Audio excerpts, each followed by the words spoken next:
क्या आपको पता है कि हर रिलेशनशिप की 5 स्टेजेस होती हैं, लेकिन ज्यादातर कपल्स स्टेज 2 से आगे ही नहीं बढ़ पाते।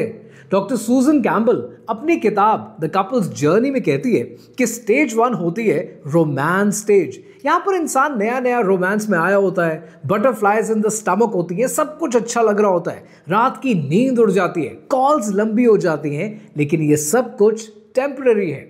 स्टेज 2 पावर स्ट्रगल स्टेज है। अब इस स्टेज में कॉन्फ्लिक्ट बढ़ जाते हैं, डिसएग्रीमेंट्स होने लगते हैं, ईगो क्लैशेस होती हैं, मिसअंडरस्टैंडिंग होती है, क्योंकि एक दूसरे के फ्लॉज नजर आने लगते हैं। ये वो स्टेज होती है जहां पर इंसान कहता है कि जितना मैं सोच रही थी ये कोई इतने भी अमेजिंग इंसान नहीं है, और ज्यादातर रिलेशनशिप्स इस स्टेज में खत्म हो जाते हैं। लेकिन उसके बाद फिर तीसरी स्टेज शुरू होती है, और वो है स्टेबिलिटी की स्टेज। अब अगर आप यहां तक पहुंच गए हैं तो यहां से आगे आपकी ग्रोथ शुरू होती है।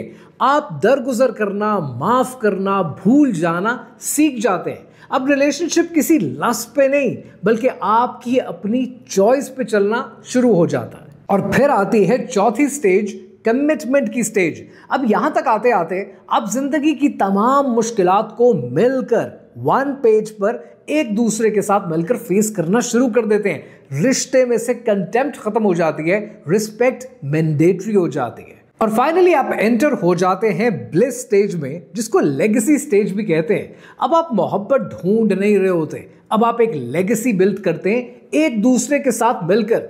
ये लेगेसी मोहब्बत की बेसिस पे होती है, इज्जत की बेसिस पे होती है, मिलकर मुश्किलात झेलने की बेसिस पे होती है, और सबसे बढ़कर मिलकर फैसले करने की बेसिस पे होती है।